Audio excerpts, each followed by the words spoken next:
నమస్తే KSK TV news కి స్వాగతం. నేను రియా. ముందుగా వార్తల్లోని వివరాలను గుత్తి నుంచి ధర్మవరానికి భారీగా తరలి వెళ్లిన బీజేపీ నాయకులు. అనంతపురం జిల్లా గుత్తి బీజేపీ మండల అధ్యక్షుడు బలక నారాయణ రెడ్డి ఆధ్వర్యంలో గురువారం దాదాపు 50 వాహనాలకు పైగా ధర్మవరం పట్టణంలో నిర్వహించే బీజేపీ సమావేశానికి బయలుదేరి వెళ్లారు.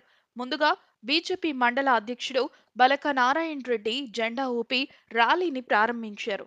అనంతరం మండల అధ్యక్షుడు బలక నారాయణ రెడ్డి మాట్లాడుతూ సత్యసాయి జిల్లా ధర్మవరం పట్టణంలో బీజేపీ అభ్యర్థి జాతీయ నాయకుడు సత్యకుమార్ ఏర్పాటు చేసిన సమావేశానికి గుత్తి మండలం నుంచి పెద్ద సంఖ్యలో తరలి వెళ్లడం జరిగిందని, బీజేపీ పార్టీ ఎక్కడ సమావేశం ఏర్పాటు చేసినా మేము ముందంజలో ఉంటామని, ఈ కార్యక్రమాన్ని విజయవంతం చేసిన బీజేపీ నాయకులు కార్యకర్తలకు కృతజ్ఞతలు తెలియజేశారు.